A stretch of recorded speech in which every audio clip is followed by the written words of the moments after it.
All right, people are starting to come in. Hello, Hello. everyone. If you're just joining us, we're going to take just a couple minutes, give everybody time to get into the call. One thing I would love to know is where in the world everybody is right now. If you want to pop that into the chat, yeah, we're super curious. Canada, all right, cool. Chicago, nice. Oh, we got France joining us. Excellent. All over the place. Okay, I saw Kansas City briefly. It was a blip and then it disappeared. I'm originally from Kansas City. Right now I'm in Medellin, Colombia. So this is my view of the city of Medellin. I've been in South America for the last 2 months and yeah, it's been lovely. Bonnie, where are you right now? Well, I live in a tiny town in the mountains of North Carolina. And so that is where I am. And it's beautiful. Oh, I love it. Yes. I love it. Your background is lovely. Is that your office? I am. I'm at my studio. Thank you. Excellent. Yeah.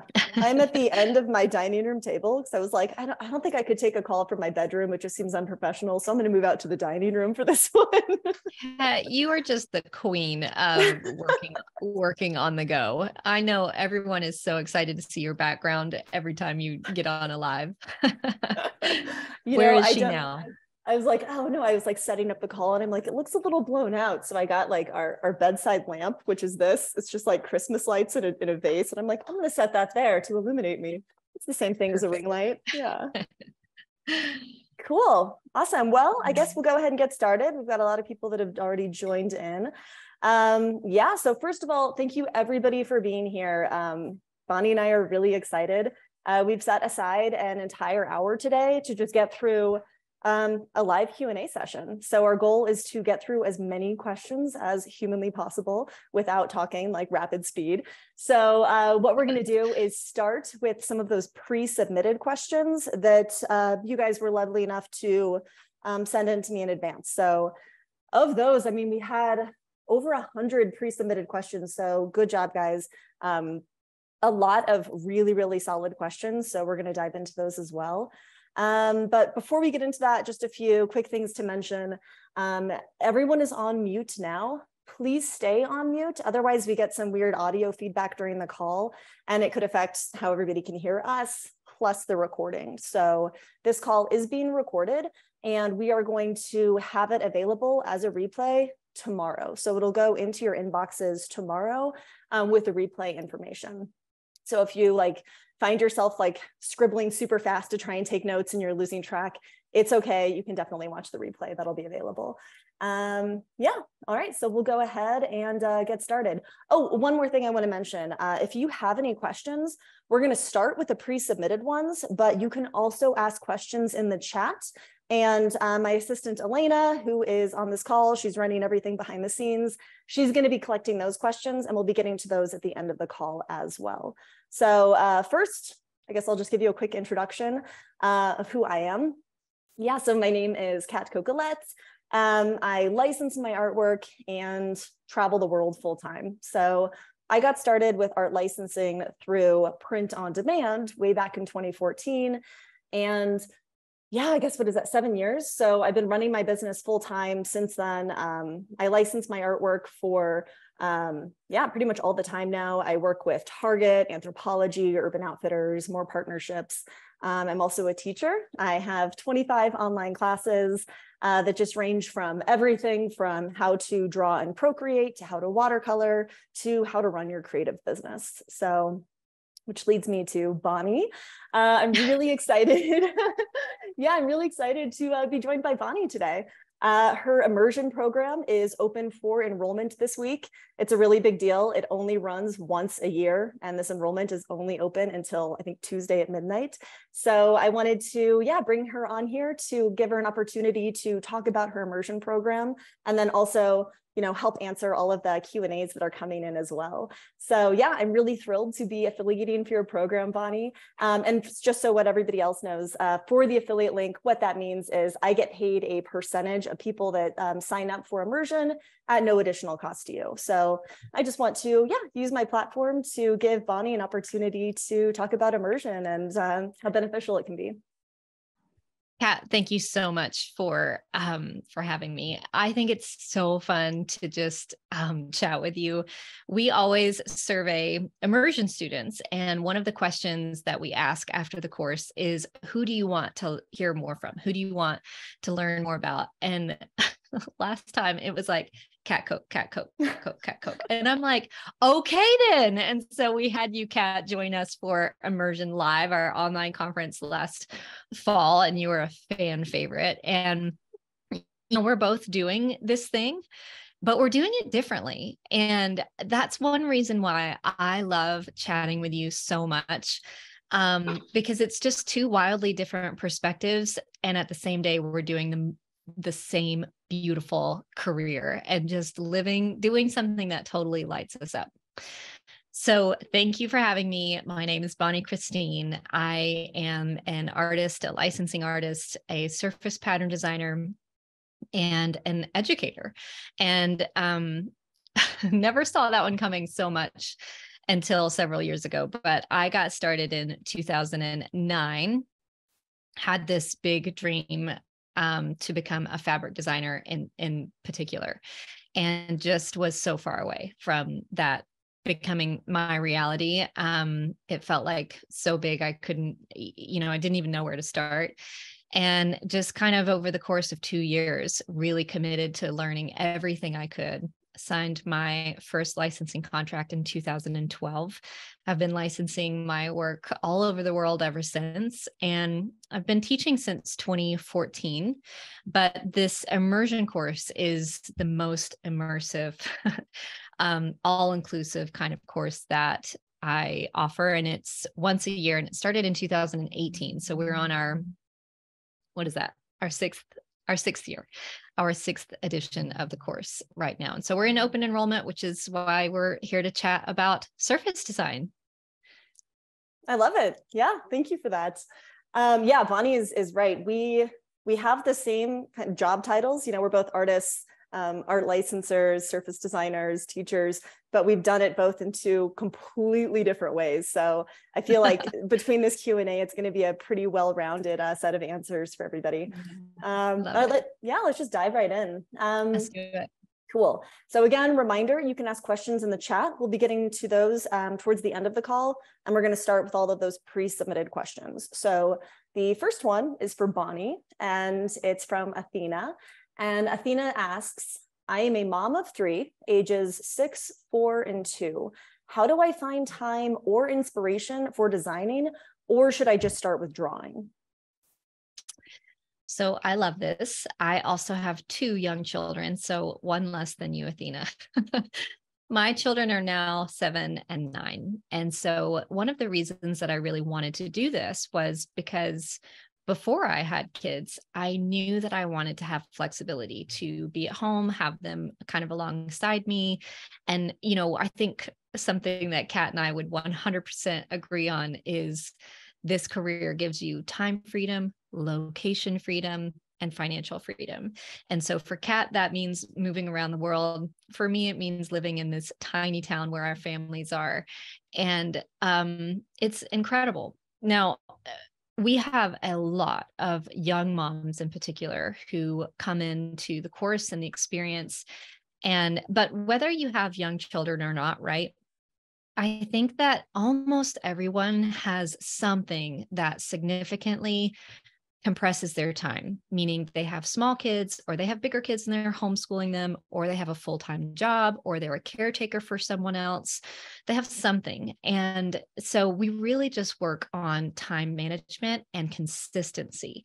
So I don't mind so much how long you spend every day kind of working through this, just that you do it every day.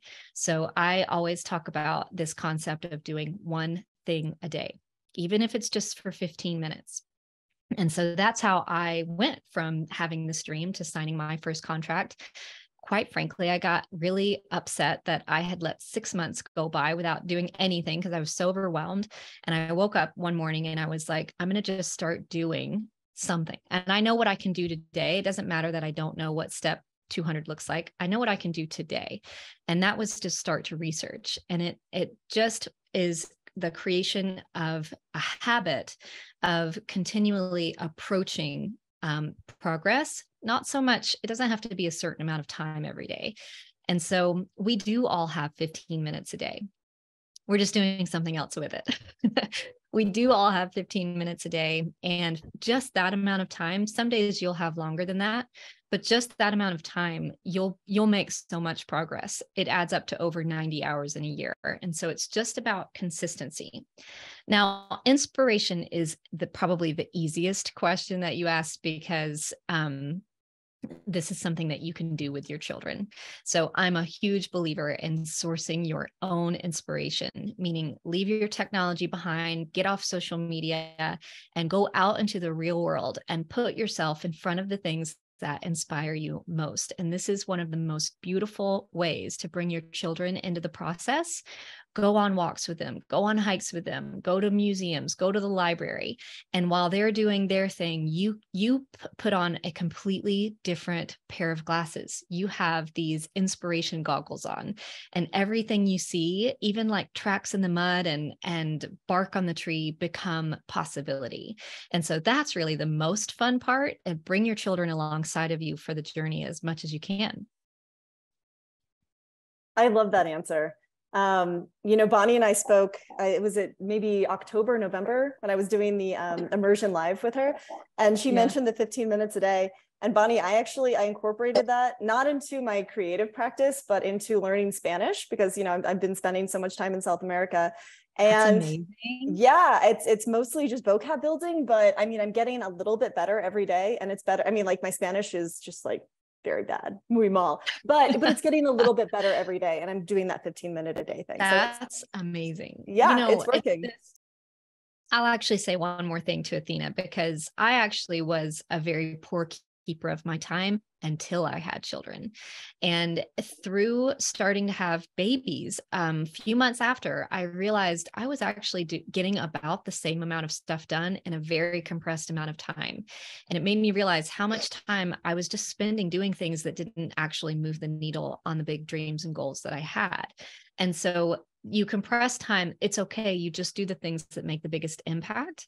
And the 15-minute thing, I mean, we all have an hour. We really do. We're just doing something else with it. And so maybe we make sacrifices around different things, right? And then we make it a priority. I love that answer. No, thanks, Bonnie. And thank you, Athena, for asking that question. The next question is for me, and it's from Fern. And she asks, do you think it's viable to start selling on print-on-demand sites still, as they have become extremely saturated and most of the top sellers joined at least a handful of years ago? So Fern, this question was like tailor written to me, because this is one of the questions I get asked the most by my followers. So just to backtrack a bit, Society 6 is a print-on-demand site, and that's the one that I got started with. I think, back in 2014. And so that has done really well for me. And one of the reasons it's done so well for me is because I was an early adapter into that platform. So yes, you are correct. They're very saturated marketplaces now, especially with the big players like Society 6 and Spoonflower. So it's a lot more challenging. But that being said, I do have some tips for how you can still get noticed with print on demand. The first one is just taking note of whatever their curatorial team is actually featuring. So there's a million print on demand sites out there, by the way, but I'm just going to use Society 6 as an example, because they're the one that I got started with first, and they're the one that I'm the most successful with today.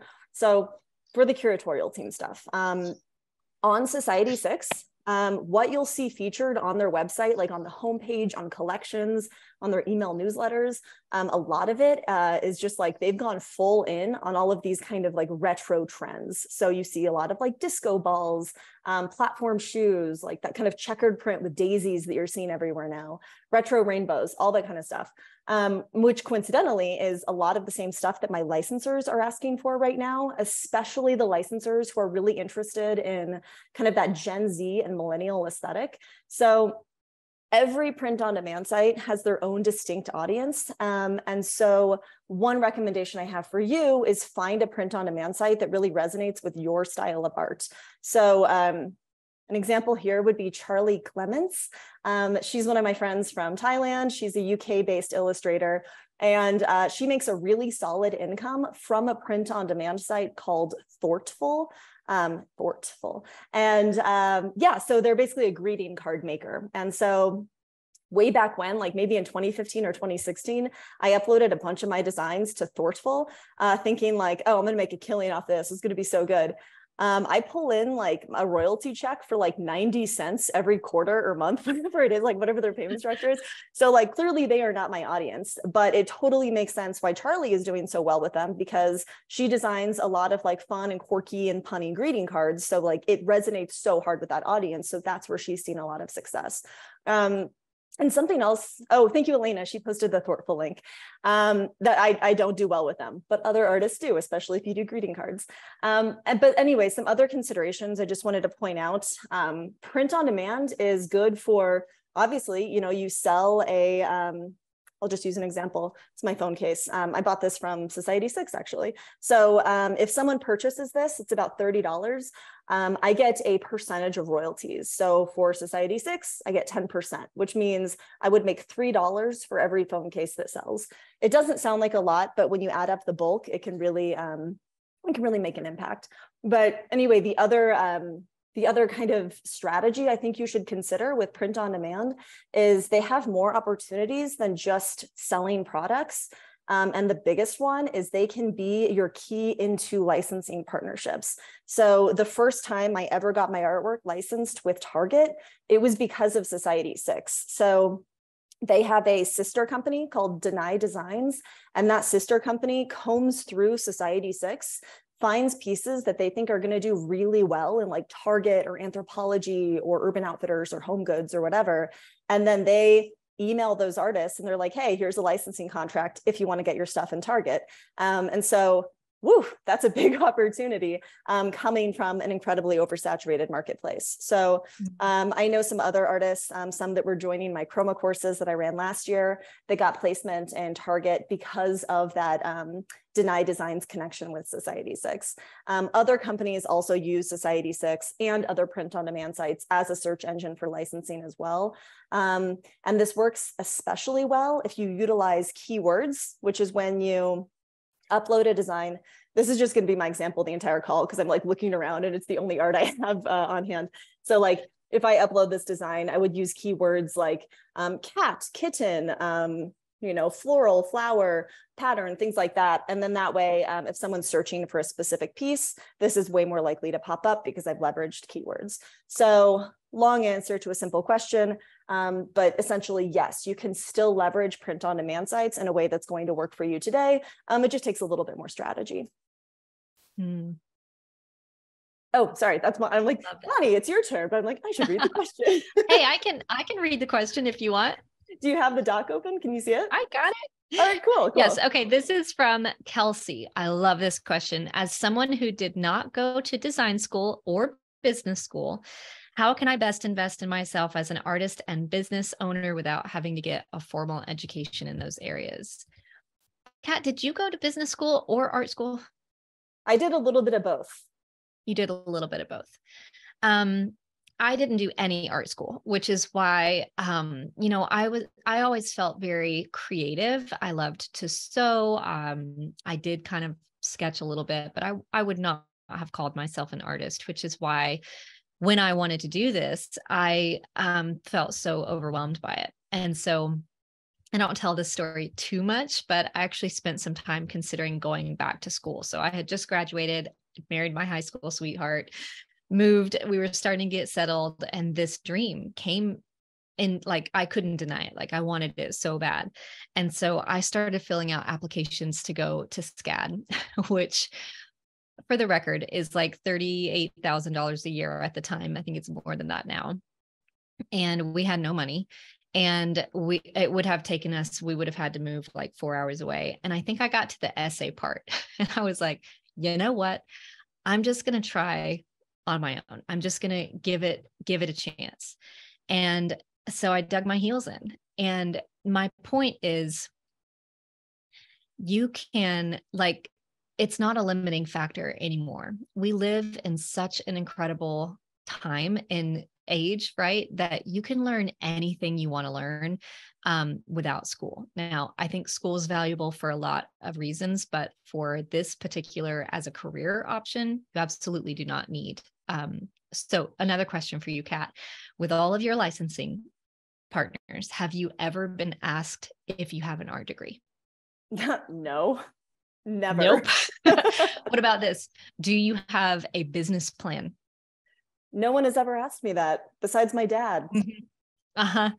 I don't have a business plan. I've never even seen anybody have one in this career. I also have never been asked if I have an art degree because no one cares. Your work speaks for itself. And so if you're willing to learn, the immersion course is a great place to do that. We have people, this is not coming from me. We have so many people come through this course time and time again, and they say, I learned more in the immersion course in 8 weeks than I did in my entire 4 years of art degree, because I'll teach you everything you need to know, nothing you don't need to know, but most importantly, how to actually start a business with your art skills. And so if you want to dive into the people who actually have shared that with us, you can go over, the link to immersion is in the chat, but from there, you can go to what we call the celebrate page. And so you'll see on that page that you can go read more stories. And we have over 400 stories from alumni, and so many of them share their experience about starting a career afterwards. So you can, all to say, you can absolutely learn anything you want. You do not need an art degree, a business degree. I think that's a limiting factor.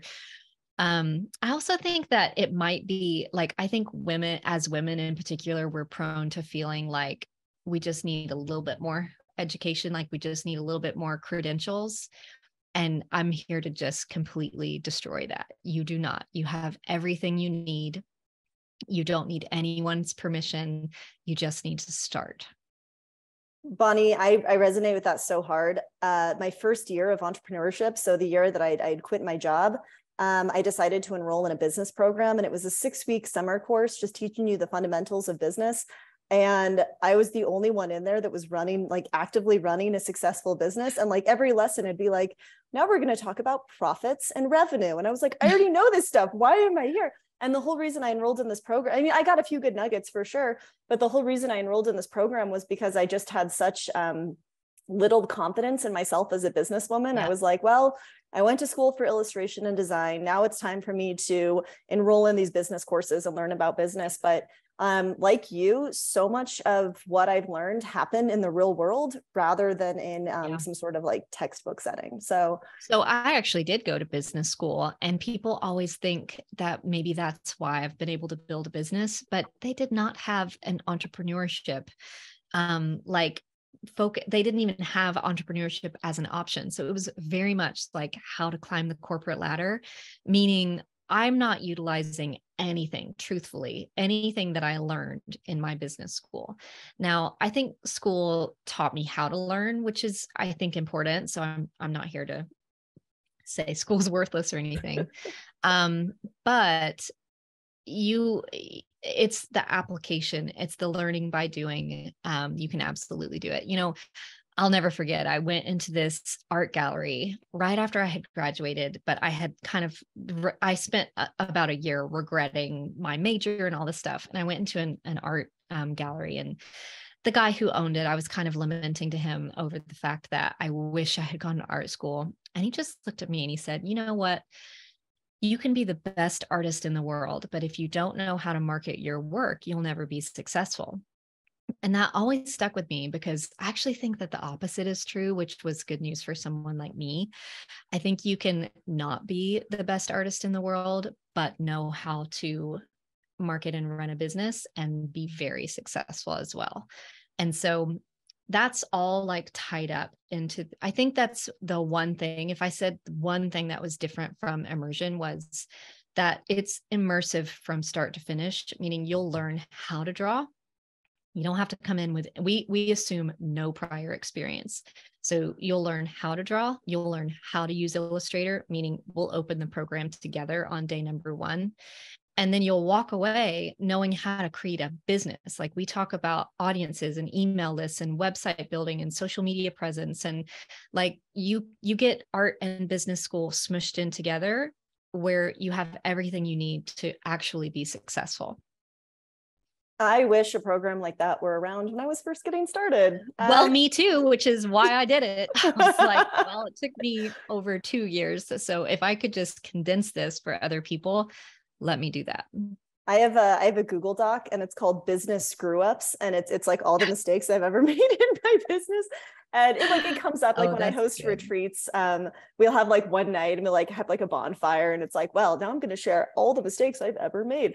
But it's fun to like, you go through and like you learn so much as you go, and like you learn by the mistakes too. So I like how you cover the business stuff in immersion as well. Just like before you screw this up, keep this in mind. Yeah, I love it. In mind. I mean, how many people come through art school and they come out knowing how to make art, but not how to make money from their art? Exactly.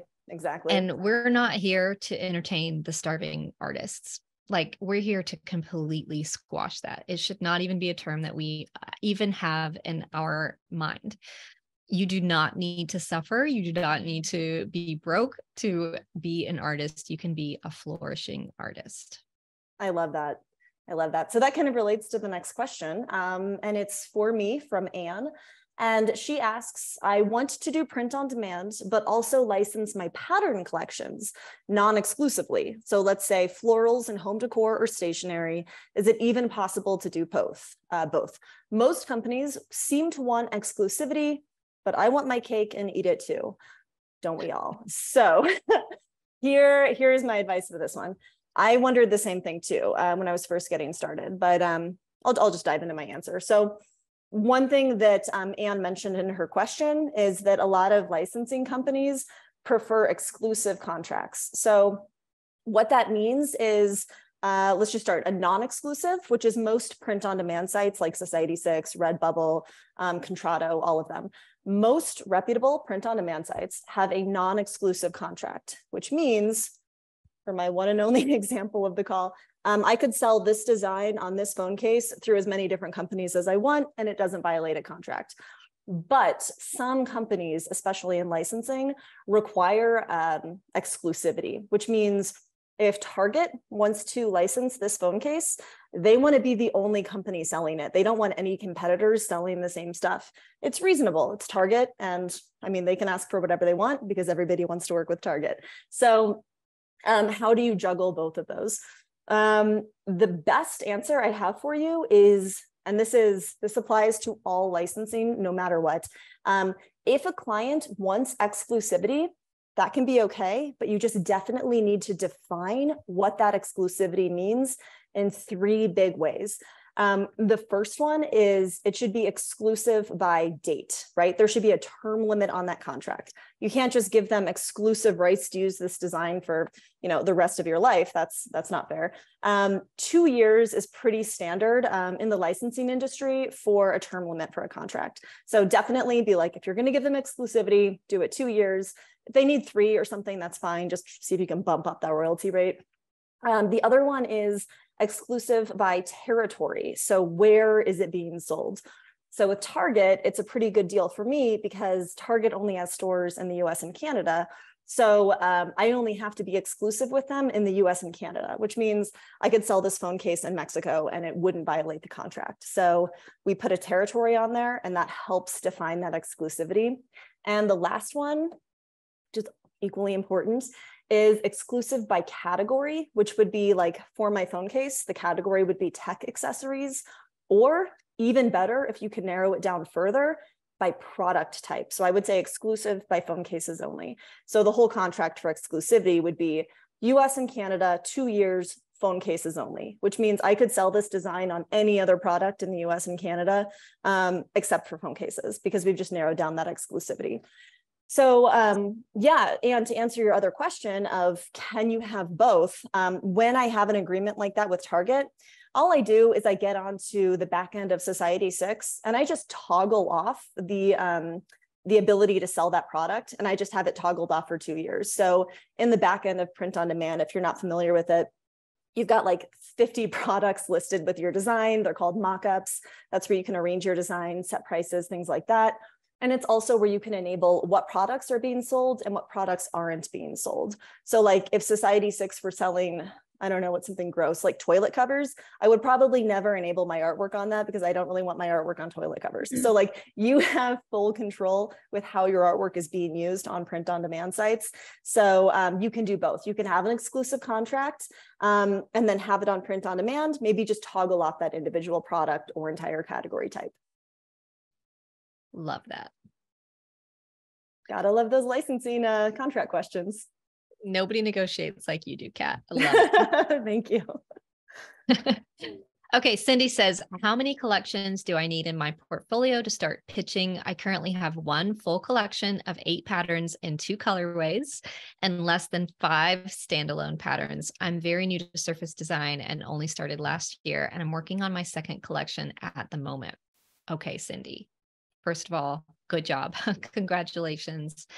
I have an opinion about this. Kat, I'd love to know if you have a different opinion about it, but I love a beginner portfolio with 3 collections in it.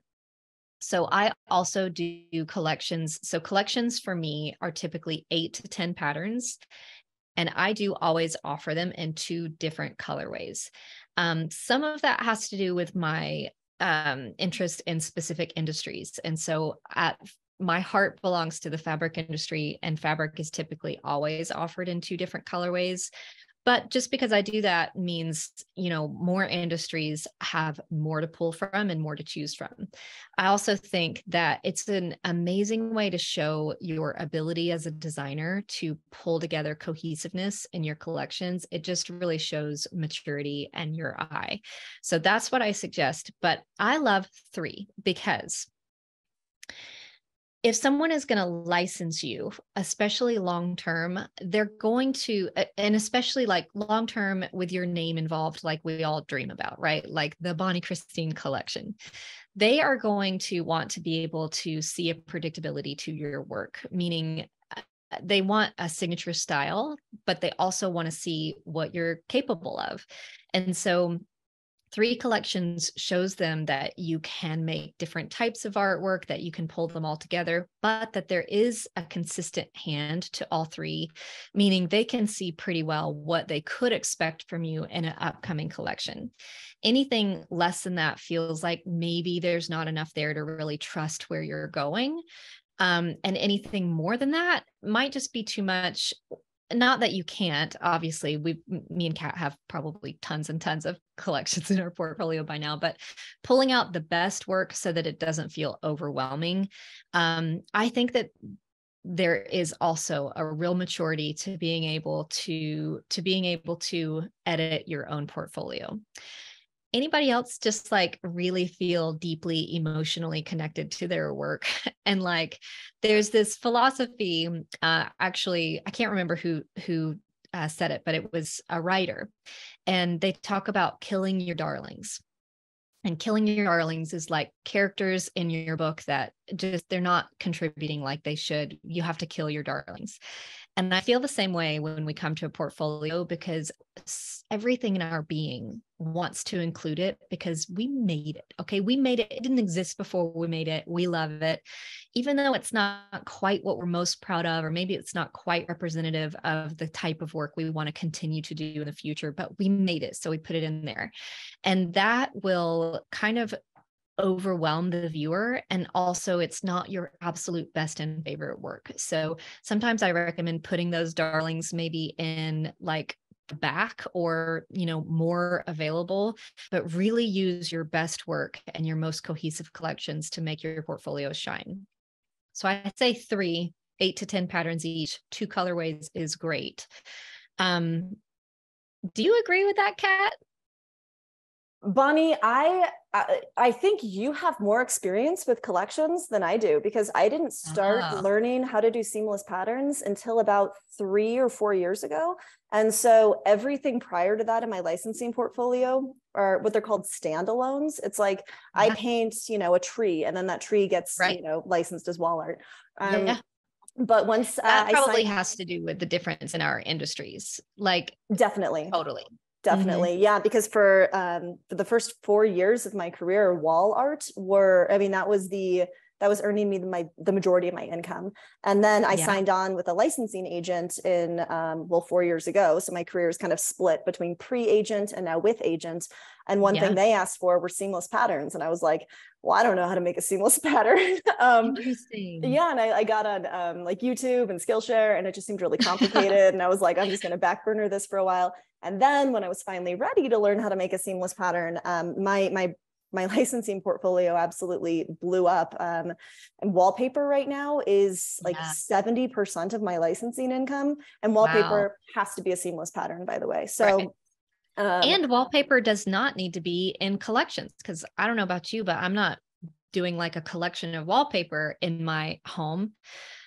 But I always tell my students, if you start with a collection, then the wallpaper industry can pluck from it. They can pick and choose, and it will also set you up for industries that really thrive on collections. Like stationery often thrives on collections, fabric, of course, some apparel and things like that. But the other thing I wanted to say is don't rush this stage. So I saw another question that says, how do I know when I'm ready to pitch my portfolio? And for me, I think that there's this real urge to like rush through this beginning stage, like get the portfolio ready already. But it is such a precious time to be exploring and developing your style. I took a year to do nothing but create art and explore and test all of these different, techniques like paint and pencil and pen and scanning and all the stuff, because how you can't know unless you know. And so you've got to kind of give yourself permission to make some bad work and make work that you don't really love and take the pressure off. Nobody knew what I was doing or who I was. I wasn't sharing any of it. I was just creating. And so in that year, I made about 100 patterns. And from that, I took 30 that I loved and turned them into my first 3 collections. And so I think you'll know it when you're so proud of your work, you're ready to like scream it from the rooftops. Like you'll know it when you're like, this is exactly what I wanted to create. I'm ready to show it to the world. And it's just like kind of a gut feeling, like, it when you're ready. I love that. I love that so much. I agree with it so fully. I have a follow-up question for you, Bonnie, and I'm actually like jumping ahead quite a bit. It's a question that Liz asked, but we're kind of on the topic, and I'd love to hear your thoughts here. She wants to know, what does it take for a total beginner to get a licensing deal, if at all possible? Oh, it's not possible. I'm sorry. I'm just kidding. It's so possible. So we actually have people who came in as beginners and licensed their work before the end of the 8 weeks for the immersion course every year. Not the majority, but a couple of people. And it is so much fun to see people just really hit the ground running. But I would say most typically at the 6-month or 1-year mark, depending on how much time you have to develop your art and just make art. It just, once you learn what you need to know, then it just takes time, right? To create the work, create patterns or collections that you really, really love. And that the learning part is over. Now you're into the creation part, and the creation part just takes a little bit of time, and it depends on your life stage. So if you've got that 15 or 30 minutes a day, you might be looking at closer to the year mark. If you've got a couple of hours a day, and side note, it's kind of like, in a healthy way, it kind of becomes an obsession. Because all time, it does, like all time will just stop and you'll just be in it because you're in that creation mode and you're loving it and you're having fun. And before you know it, like hours have passed by, and then you start dreaming in repeat or the recolor artwork tool. Have you ever done that, Kat? You're like dreaming about it. And so it really is just so much fun, but it does depend on just how much time you have to contribute to it. Again, I think it's really important to not feel like there's this closing window of opportunity. I don't know if we'll get to it, but there was a question about, like, aside from the technical skills, what's one thing that I would say from a mindset perspective that's so important? And I would say it's just transitioning from like a fear-based mindset to an abundance-based mindset. And you can do that with so many different things. So let's say I'm afraid there's a closing window of opportunity, right? I need to rush. And the opposite of that is the right opportunity will be waiting for me when I arrive, and it won't be there in even a moment before that. And truly believe that, like truly believe that, and give yourself time to just nourish that early stage of creation. Actually, it's my favorite stage of all of my career was before I actually got licensed, because you're just creating from your heart. You don't have deadlines or feedback or, briefs or anything. You're just exploring and playing and having fun and creating beautiful things. And I think it should not be rushed. But think about that fear to abundance-based mindset shift, because there's a lot of it. I'm afraid to show my work because what if someone steals it? Or what if someone says I stole it from them, right? Well, okay, well, what if I share my work and my dream company finds me and licenses me, right? So just that shift from fear to abundance. And anytime you find yourself using that what if and approaching a decision from a fear-based mindset, stop and think about approaching it from an abundance-based mindset. And how does your life change when you do that? I love that answer so much. Yeah, half the time I'm illustrating, I don't feel like it's work. I'm just laying, on the couch, with like my laptop in my lap or my iPad or whatever. Usually I'll call my mom and I'm like, it's time for my phone call for my mom. And she always knows. She's like, are you distracted? Are you drawing? And I'm like, yes, but I'm also having a lovely conversation. It's so ridiculous that we even call it work. Like our job is to go gather inspiration. Okay. Yeah. Right. Okay. I feel insanely lucky about that. Oh, I love it. Okay, cool. Well, let's go ahead and move on to some of the questions that are coming in through the chat. So one that came in, actually, it aligns with one of the pre-submitted questions that Angie asks. It's, do you have any tips for finding a licensing agent? How do you decide who to reach out to, and what should be in your portfolio when reaching out? So first, just quickly to explain licensing, it's when you temporarily, lease a design to a company to use for a set amount of time and the term limit that, or on based on the terms that you both agree to. Buyouts are something I don't do. A lot of surface designers do. It's not bad, it's not good. It's just my personal preference is I don't do it. But buyouts is when you sell the rights to your artwork to a company and they just use it however they want. It's no longer your copyright. It becomes their copyright. Can I add that? Yeah, I'd love to hear it. Right, because buyout is do the work once and get paid for it once. In a big licensing, chunk. Right. But licensing is do the work once and then get paid for it over and over and over and over again. So it's much smarter.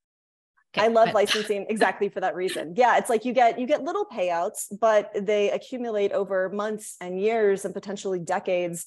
And so for me personally, I'd rather, get a little bit of income from a design over a massive amount of time rather than getting a big chunk during a buyout. I almost always make more money from licensing after a certain amount of time than I would have at that original buyout.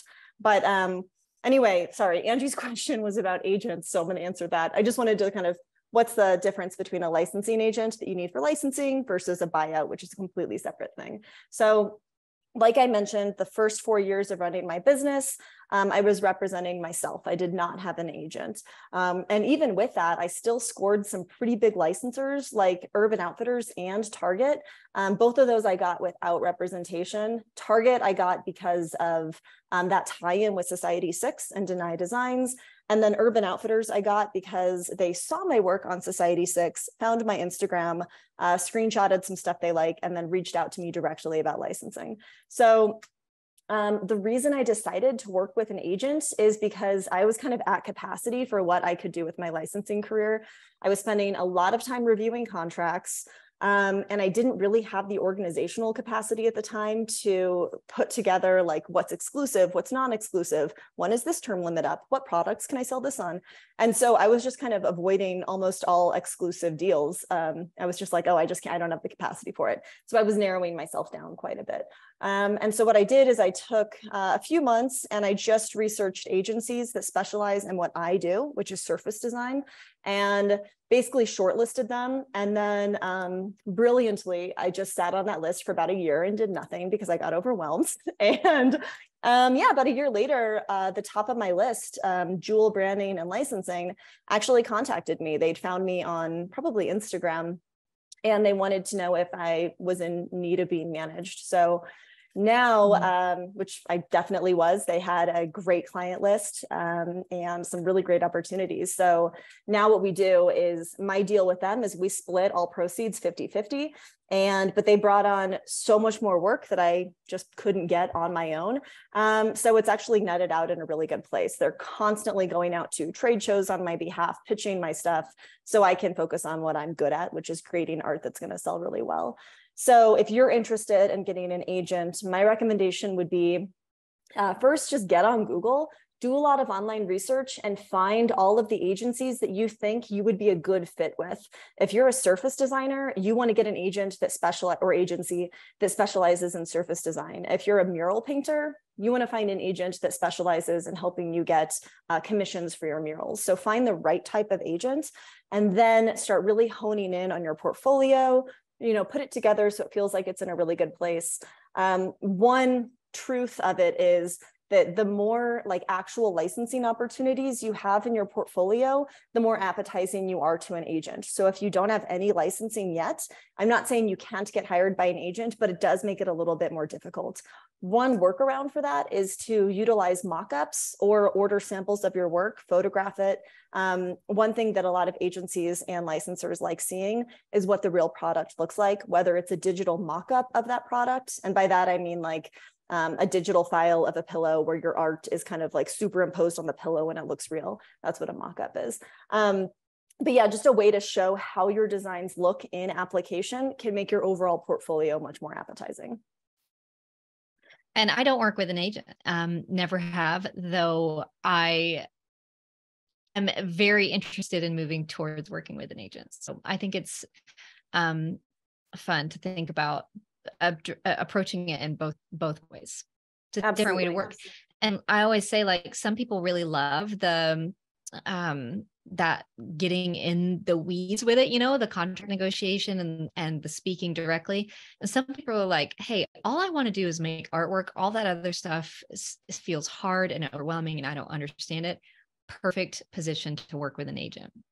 That's well said. Yeah, if you don't want to deal with the business side of it and everything that goes into it, hiring an agent it immediately takes it off your plate. I didn't mind doing it, but I'd rather not. So having an agent actually worked out really well. Yeah. Totally. The only thing that I typically say is just make sure you find an agent that understands your work and is an advocate for it. And your work kind of complements the rest of the artists that they have, and you'll be good to go. I love that too. Yeah, you really have to find a good match. I know several artists who have, they've cycled through some different agencies until they find the right one, and that's totally okay too. Yeah. Bonnie, here's a question that just came in on the chat from Phil. Phil wants to know, can you take immersion if you don't have access to Illustrator, but use an alternative application instead, for instance, like Affinity Designer? Yeah, so we do have students every year who use Affinity. Here's what I would say about that. You'll have to come in knowing Affinity. And if you know it really well, I think you'll be able to take the lessons and apply them yourself. But part of what we do is immense support. So we have 25, we call them the Love Squad. We have 25 alumni who are like course experts, and they're there to help support students. They're only trained on Illustrator, so they're not able to help if someone gets stuck in Affinity or another program. So it's not like you can do whatever you want, but there won't be support available for it. Good answer. Let's see, there is another question here for let's see, Bonnie. It says, it's from Mandy, and it's, Bonnie, I know you offer a handful of scholarships for your immersion each year. Can you give us an idea what you look for in a potential scholarship winner? Specifically, is there anything you look for in a portfolio? So it's not based on talent, it's based on need. And so you can go see, we open scholarships in January, at the beginning of January every year. And then they're open for a week. And then we have a big team who goes through scholarship applications, and we award them towards the end of January every year. So you can see that at bonniechristine.com/scholarship if you want. But it is a strictly needs-based scholarship program. So opens in January of every year. Excellent. Another question for Bonnie coming in from the chat from Suzanne. She says, I have an art agent, but I negotiated the contract to allow me to pursue my own licensing relationships. You are lucky, cool. Suzanne, not a lot do that. She says, I just don't know where to start with pursuing your own licensing relationships. What market is least oversaturated? Well, I don't think any market is saturated. I think I'd be interested to know if you agree, Kat, but I think certain companies are saturated, probably the ones that we all would love to have a product in. But I really, truly, like, we manage this question, is the market saturated? And I'm like, do you know what we do? We make artwork for products. And do you know how many products there are in the world? An industry, like every single company in every industry in every country uses artwork in some way. And the vast majority of them will work with artists, either in-house or licensing. And so there's no way that we're even, like, this is another thing I love to say. I'm going to get on my soapbox and then I'll get off. But when you go outside and walk down the street and you mention the phrase surface pattern design, how many people have a clue what you're talking about? Nobody. Zero. Literally no one. And yet if you go into Target, I had a student actually do this, go into Target with a notepad and just start writing down every product that they found with artwork on it that seemed to be licensed. And she had to leave. She was hundreds of products in, from tissue boxes and diapers and product labeling and makeup and all these things. She couldn't even write them all down. And so our job becomes the researcher, right? Like, it's our job to open our eyes to the products around us that are working with artists, which are so many. We just don't know. So it's research. And do you know what I mean by research? Googling. It's Googling. And it's paying attention to products and turning them upside down and seeing what company it is on them. And it's not difficult, okay?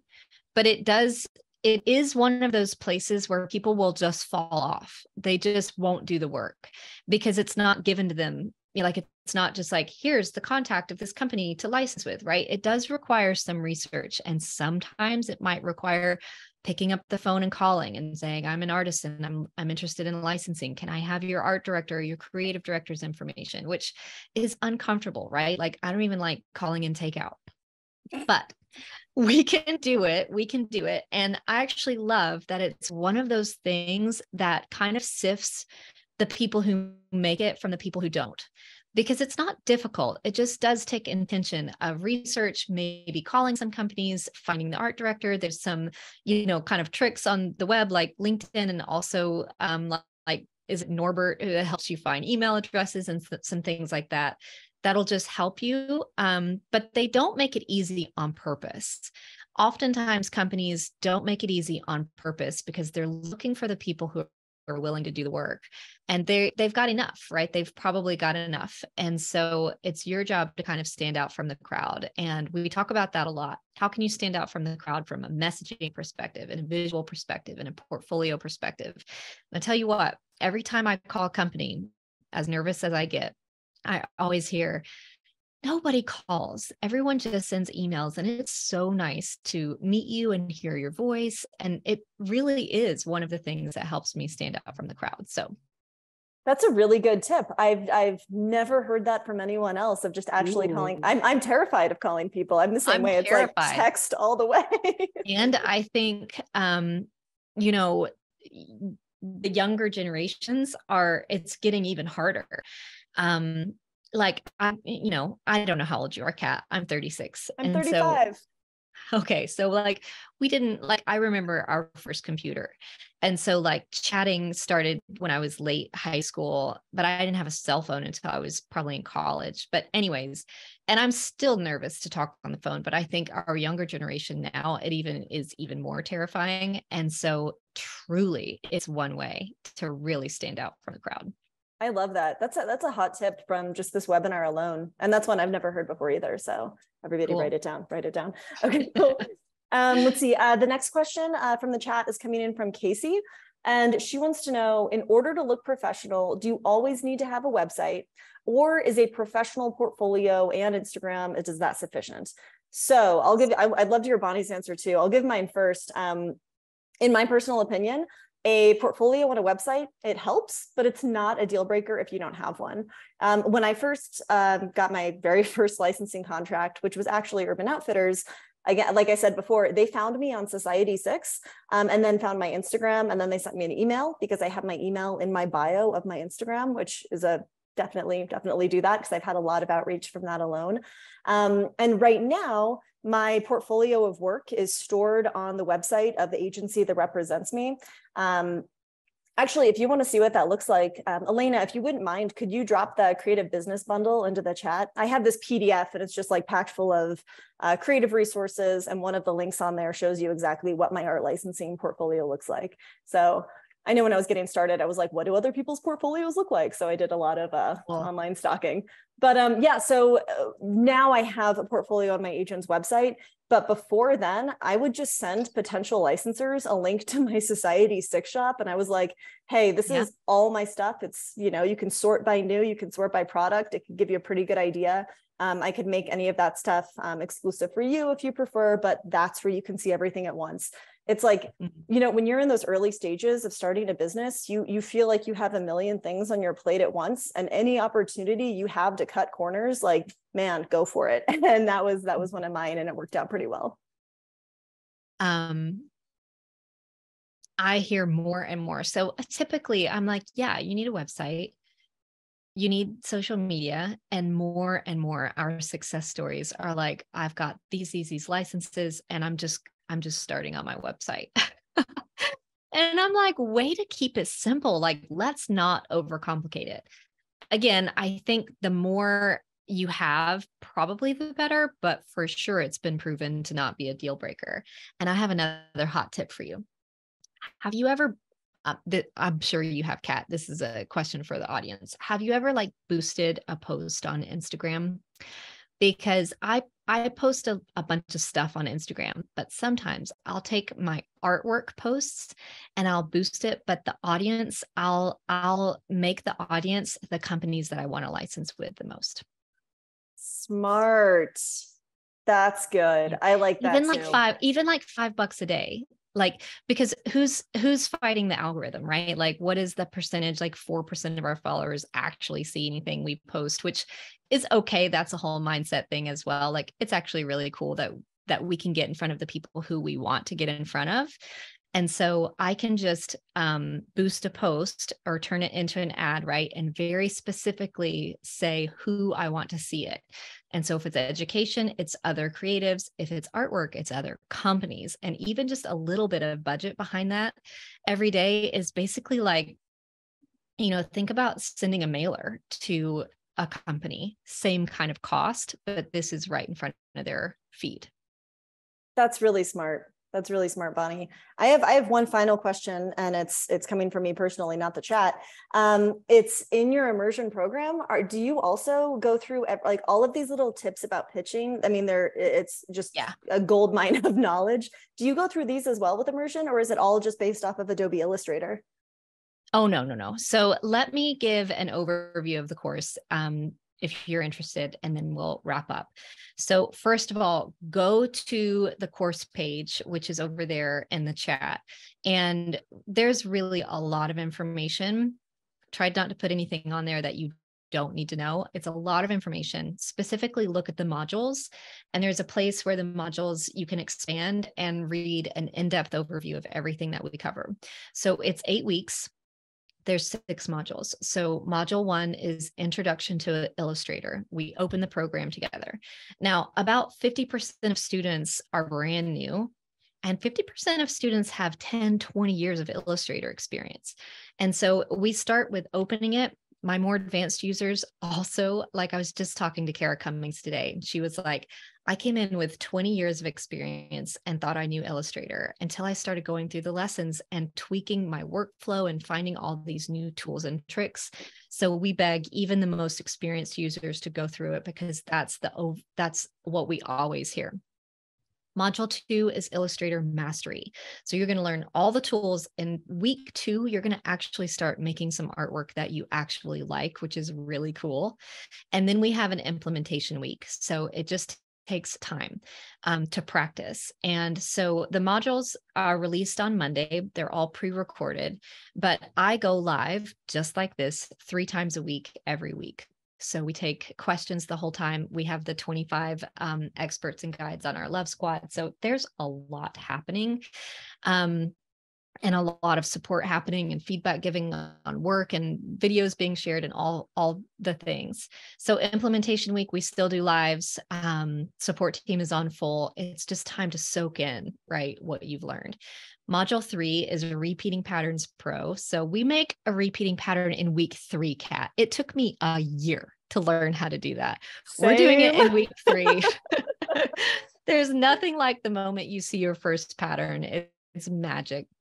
And then module 4 is collection creation. So once you learn how to make patterns, we learn and focus on collections, how to do different colorways, how to build a story in, make them support the theme. And then a portfolio is in there as well. So we focus on building your portfolio, what a good portfolio has, how to design it, printing options, all of that. And then we go into another implementation week. So that's time for you to just make your collection, work on your portfolio. And then module 5 and 6 are more business. So module 5 is on art licensing. So contracts, we have a lawyer come in and talk to us, negotiating contracts, understanding licensing, understanding how to pitch, understanding how to find companies and what to say to them and what to say if you don't hear anything back, and all of those things. We give you templates. And then module 6 is creative entrepreneurship. So how do you build a business? We talk about email lists and websites. We have an accountant come in and talk to us. How to market, like heartfelt marketing, how to identify your ICA, which is ideal company or client avatar, and how to really create income and multiple streams of revenue from your business. And so when Bonnie says we, does that mean she has employees? Yes, Tamara. I probably do say we all the time. When I started the immersion course, it was just I was a one-woman show for a decade. Today I have 8 people on my team, including me. The 8 of us are full-time, like in the business every single day. And then we bring up these 25 alumni experts who work with us for 12 weeks. So we give expert support for 12 weeks. Course is 8 weeks, and it's actually kind of hard. It's not a course. We call it an experience. There's so much that goes into the experience.